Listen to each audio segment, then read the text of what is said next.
अभी तक हम लोगों ने देखा है जो माइक्रो ऑर्गेनिज्म को 4 मेजर ग्रुप में बांटा गया है और इन 4 मेजर ग्रुप में क्या क्या आता है तो बैक्टीरिया, फंगी, एल्गी, प्रोटोजोआ और एक और ऑर्गेनिज्म है माइक्रो ऑर्गेनिज्म जिसका कि साइज बहुत ही छोटा होता है तो वो है वायरस। तो वायरस है वो लिविंग थिंग्स और नॉन लिविंग थिंग्स दोनों के बीच में आता है। जैसे कि अभी हम बात करते हैं बैक्टीरिया, तो बैक्टीरिया लिविंग थिंग्स है, लिविंग ऑर्गेनिज्म है। फंगी ये भी लिविंग ऑर्गेनिज्म है। एल्गी ये भी लिविंग ऑर्गेनिज्म है और प्रोटोजोआ भी लिविंग ऑर्गेनिज्म है। लेकिन ये वायरस जो है ये लिविंग और नॉन लिविंग दोनों के बीच की कड़ी है।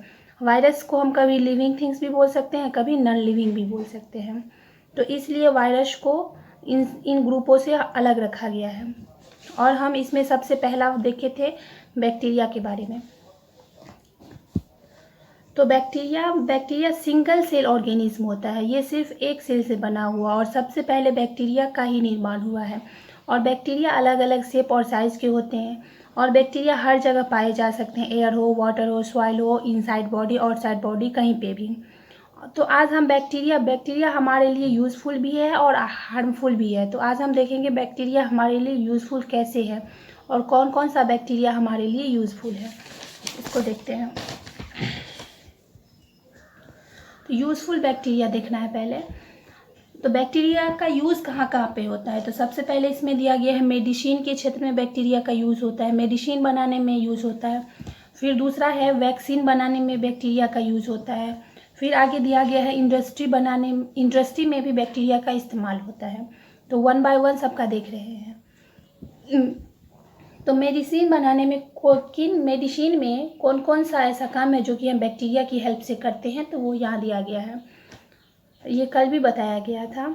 ये 3 एंटीबायोटिक है, स्ट्रेप्टोमाइसिन, ओरियोमाइसिन, क्लोरोमाइसिटिन। ये 3 एंटीबायोटिक है जिसको कि बैक्टीरिया की मदद से बनाया जाता है। और ये तीनों जो है एंटीबायोटिक, इनको अलग अलग बैक्टीरिया से बनाया जाता है और उस बैक्टीरिया का नाम क्लास 8 की बुक में नहीं दिया गया है। तो बस ये याद रखना है जो बैक्टीरिया हमें इन 3 एंटीबायोटिक बनाने में मदद आते हैं। इन तीनों एंटीबायोटिक को बनाने में बैक्टीरिया मदद आता है। और दूसरा है हमारा वैक्सीन। तो वैक्सीन जो है, वैक्सीन बनाने में भी बैक्टीरिया का यूज़ होता है। और सीरम, वैक्सीन और सीरम भी आता है, सीरम और वैक्सीन, ये दोनों बनाने में हम बैक्टीरिया, कुछ ऐसे बैक्टीरिया हैं जिसका कि इस्तेमाल करते हैं। तो वैक्सीन जो है, वैक्सीन का जो बनता है, तो वैक्सीन में जो भी माइक्रोब्स रहता है, वैक्सीन में जो भी माइक्रोब्स रहते हैं वो इनएक्टिव रहते हैं, वो एक्टिव नहीं रहते हैं।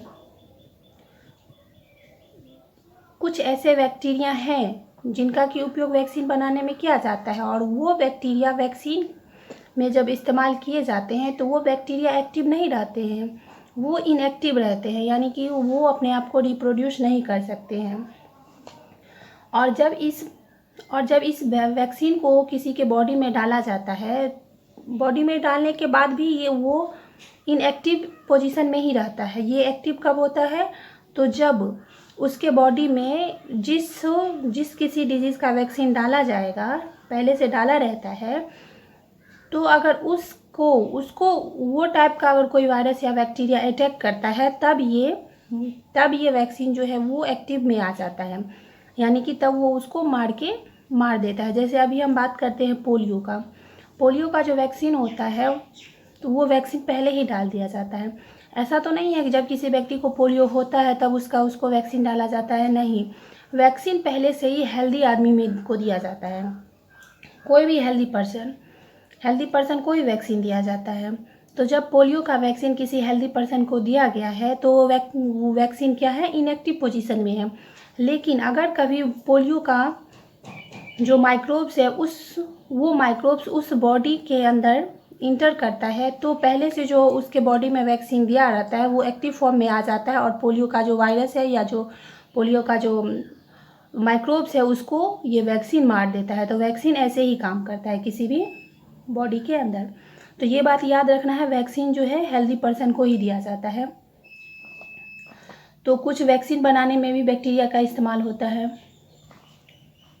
जैसे कि कुछ ऐसे डिजीज़ हैं जिसमें कि वैक्सीन का इस्तेमाल होता है, तो वो है कोलेरा, ट्यूबरक्लोसिस, ये सब कुछ ऐसे डिजीज़ है जिनको कि वैक्सीन से प्रिवेंटेड किया जाता है।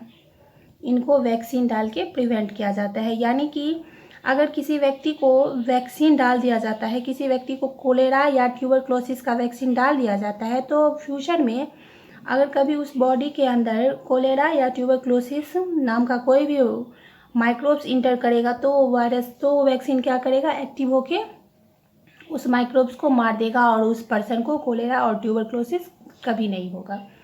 तो इस ढंग से हम देख चुके हैं जो मेडिसिन के क्षेत्र में कुछ एंटीबायोटिक बनाने में भी बैक्टीरिया का इस्तेमाल होता है और कुछ वैक्सीन बनाने में भी बैक्टीरिया का इस्तेमाल होता है। लेकिन यहाँ पे कौन सा बैक्टीरिया का इस्तेमाल होता है ये नहीं दिया गया है। आगे हम देखते हैं इंडस्ट्री मतलब होता है उद्योग, कोई जो इंडस्ट्रियल काम होता है तो उसमें भी बैक्टीरिया का इस्तेमाल होता है। कैसे, इसको देखना है। इंडस्ट्री में सबसे पहले यहाँ पे दिया गया है लैक्टोबैसिलस बैक्टीरिया। ये बैक्टीरिया का नाम है। अभी पीछे जितना भी हम देखे हैं तो इसमें एक भी बैक्टीरिया का नाम नहीं दिया गया था। हम कुछ बैक्टीरिया का इस्तेमाल कैसे करते हैं सिर्फ वो दिया गया है। इंडस्ट्री में बैक्टीरिया लैक्टोबैसिलस एक बैक्टीरिया का नाम है जिसका कि इस्तेमाल होता है कर्ड और चीज़ बनाने में। इसको आपको बैक्टीरिया का नाम और उसका इस्तेमाल दोनों याद रखना है। और फिर दूसरा आ जाता है इसमें माइकोडेर्मा एसिटी। ये एक बैक्टीरिया का नाम है जिसका कि इस्तेमाल होता है विनेगर और एसिटिक एसिड बनाने में। तो देखिए, एसिटिक एसिड से हम आराम से विनेगर बना सकते हैं। अगर हमारे पास एसिटिक एसिड मान लीजिए 100 ml है तो इस 100 ml एसिटिक एसिड से हम क्या करते हैं 8 ml एसिटिक एसिड ले लेते हैं और बाकी का 92 ml हम क्या कर देते हैं इसमें वाटर डाल देते हैं। तो ये हमारा ये दोनों मिलके क्या बन गया है, विनेगर बन जाता है। तो विनेगर बनाना बहुत ही आसान है। आप एसिटिक एसिड ले लीजिए, उसका 8%, जितना अमाउंट में आप एसिटिक एसिड ले रहे हैं उसका 8% निकाल लीजिए और उसमें बाकी बाद वाटर मिला दीजिए, जो कि दोनों मिलके फिर 100 हो जाए या टोटल परसेंटेज हो जाए तो ये हमारा विनेगर मिल जाता है। तो विनेगर कैसे बनाएंगे ये तो स्पष्ट हो गया। एसिटिक एसिड, अगर मान के चलिए एसिटिक एसिड आप 100 ml लिए हैं तो उसका 8% यानी 8 ml आप एसिटिक एसिड उसमें से निकाल लीजिए और बाकी बार 92 ml वाटर मिला दीजिए, तो दोनों को मिलाने से विनेगर मिल जाता है। तो यहाँ पे 2 बैक्टीरिया का नाम दिया गया और इसका इस्तेमाल दिया गया है। तो विनेगर और एसिटिक एसिड सबका इस्तेमाल इंडस्ट्री में किया जाता है। आगे दिया गया है कुछ ऐसे बैक्टीरिया होते हैं, यहाँ पे बैक्टीरिया का नाम नहीं है, कुछ ऐसे बैक्टीरिया होते हैं जो कि जूट जो कि प्लांट से मिलता है, जूट को क्या करते हैं गला देते हैं, एकदम से रोटेन कर देते हैं। जूट या फैक्स को रोटेन कर देते हैं, गला के रोप बनाने में काम आता है, रस्सी बनाने में। तो रस्सी जो बनता है जूट से, तो उनके लिए बैक्टीरिया है जिनकी वजह से रस्सी बन पाता है। तो जूट और फैक्स को कुछ बैक्टीरिया ऐसे हैं जो कि उनको रोटेन कर देते हैं सड़ा के, फिर उसके बाद रोप बनता है। फिर आगे दिया गया है एक बैक्टीरिया का नाम है टूम नाम का एक बैक्टीरिया है जिसकी मदद से लैक्टिक एसिड, एसीटोन और अल्कोहल बनाया जाता है। अल्कोहल तो जानते ही हैं, तो टूम बैक्टीरिया इसके लिए आवश्यक है। टूम बैक्टीरिया लेके ही लैक्टिक एसिड, एसीटोन और अल्कोहल बनाया जाता है। तो किस बैक्टीरिया का यूज़ कहाँ है ये नाम याद रखना है। यहाँ पे 3-4 नाम आया है। एक तो लैक्टोबैसिलस, दूसरा है माइकोडेर्मा और तीसरा यहाँ पे दिया गया है टूम। ये 3 बैक्टीरिया का नाम है। बाकी बात बैक्टीरिया का बस यूज़ ही दिया गया था, पीछे भी यूज़ ही था, नाम कहीं नहीं है। नाम अभी तक 3 नाम आया है। अब आगे देखना है, आगे बैक्टीरिया का यूज़ कहाँ कहाँ है वो देखते हैं। आगे दिया गया है एग्रीकल्चर में कैसे बैक्टीरिया हमारे लिए यूज़फुल है वो देखना है। तो एग्रीकल्चर में सबसे पहला पॉइंट आता है डीके ऑफ ऑर्गेनिक सब्सटेंस। जो भी ऑर्गेनिक सब्सटेंस होता है उसको डीके करने में यानी कंपोज करने में बैक्टीरिया काम करते हैं। ऑर्गेनिक सब्सटेंस क्या होता है, तो ऑर्गेनिक का मतलब ही होता है ह्यूमन से रिलेटेड या किसी एनिमल से रिलेटेड। एनिमल के अंदर जो भी सब्सटेंस होता है उसी को ऑर्गेनिक सब्सटेंस कहते हैं। जैसे कि एक तौर पे देखा जाए तो हमारी बॉडी के अंदर कैल्शियम होता है, कार्बन होता है, तो ये सब क्या होता है ऑर्गेनिक सब्सटेंस में आ जाते हैं। तो एग्रीकल्चर में बैक्टीरिया करता क्या है, ऑर्गेनिक सब्सटेंस को डिके करता है। तो इसको ऐसे एक एग्जांपल से समझ लीजिए, अगर कोई लिविंग बींग्स है, कोई भी जीव जंतु अगर वो मर जाता है, उसका जो डेड बॉडी होता है, किसी भी एनिमल का डेड बॉडी, तो फिर वो कुछ दिनों के बाद हम देखते हैं वो खुद ही मिट्टी में मिल जाता है। यानी कि वहाँ पे बैक्टीरिया जो है, बैक्टीरिया ही उसको पूर्णतः डिके कर देते हैं, फुल्ली उसको डिकम्पोज कर देते हैं। और डिकम्पोज हम पीछे भी पढ़ चुके हैं। अगर कोई यहाँ पे डेड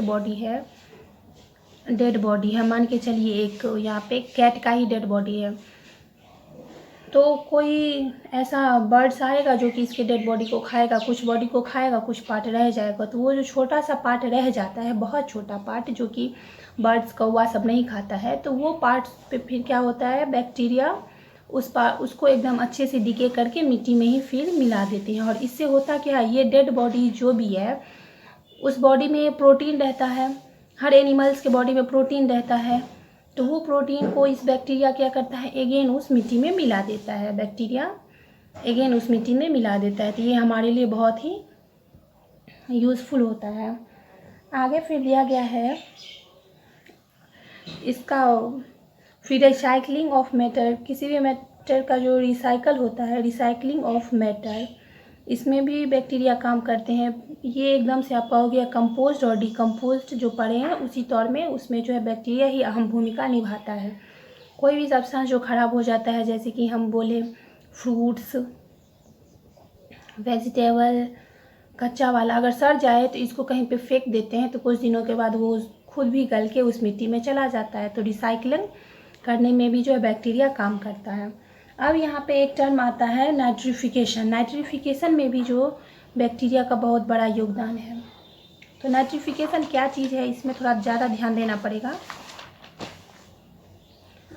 यहाँ पे एक चीज़ यहाँ ध्यान देना है, इसी को थोड़ा सा यहाँ विस्तार से बताया गया है। कोई भी जो डेड बॉडी होता है, जो कोई एनिमल या जानवर, एनिमल या ह्यूमन बीइंग जो भी हो, अगर वो मर जाता है तो उस बॉडी में क्या है, प्रोटीन तो है ही, प्रोटीन तो रहता ही है।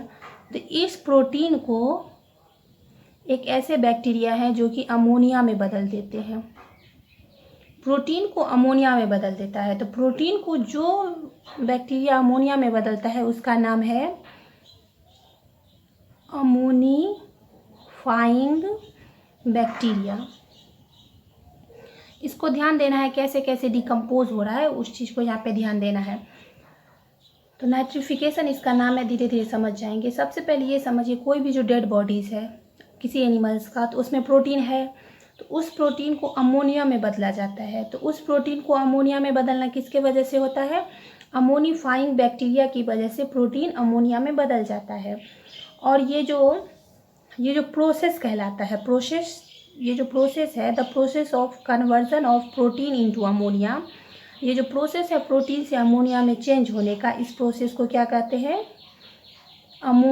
अमोनिफिकेशन। यानी कि प्रोटीन से जो अमोनिया में बदलता है, ये जो एक प्रोसेस है, इस प्रोसेस को क्या कहा जाता है, अमोनिफिकेशन।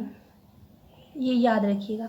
इसका डिफिनेशन यहीं से आपको बन जाएगा, यहीं से लिख लीजिए डिफिनेशन, मन करता है तो लिख लीजिए। The process of conversion of protein, the process of conversion of protein, the